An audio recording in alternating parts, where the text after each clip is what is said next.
So, ikaw po yung president dito sa Kalinga. Matakong dito. Ano pres? So, bali, ito yung project namin. Every Sunday.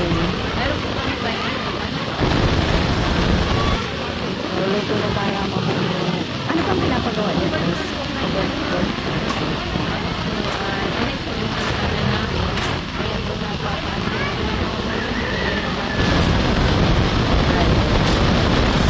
So, thank you so much po sa tiwala ninyo sa group namin ang HMI, Police Supply Movement, Incorporated Camarines Norte Chapter.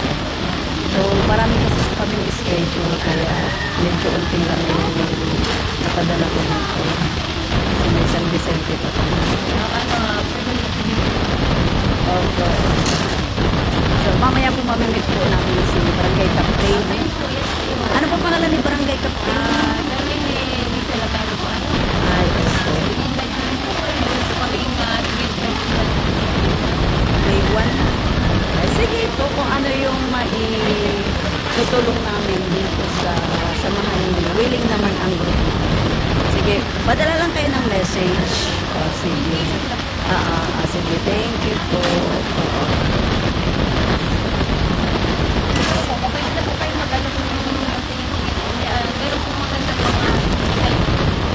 Sa taas.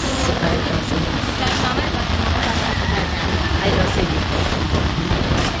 So, ang ganda naman pag ganito na yung nasa puso at isip natin lagi yung bayanihan para sa mabilisang trabaho. Ano po? Ay, sige po, opo. Ay, sige, sige. Thank you po. Sige, opo. Sige po, opo. Sige po. So,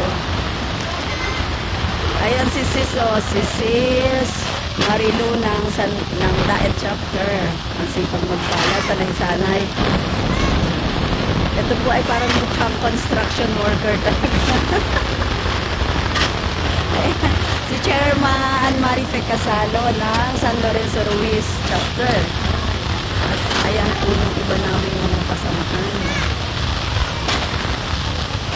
So kami po ay na-invite ng mga taga-barangay Matacong dito sa San Lorenzo Ruiz kasi nalaman po nila na ang PHMI group ay willing tumulong ng dito sa ikagaganda at kauulat ng ating pamilya. So kami naman po ay willing tumulong kung ano po yung aming kaya.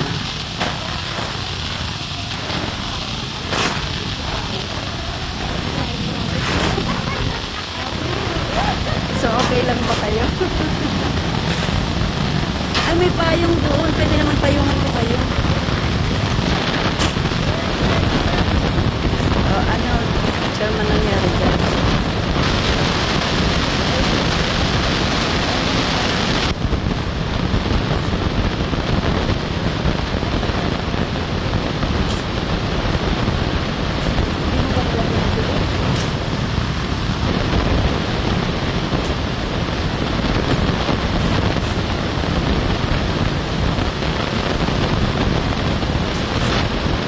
Ito po ang senior naming kasamahan.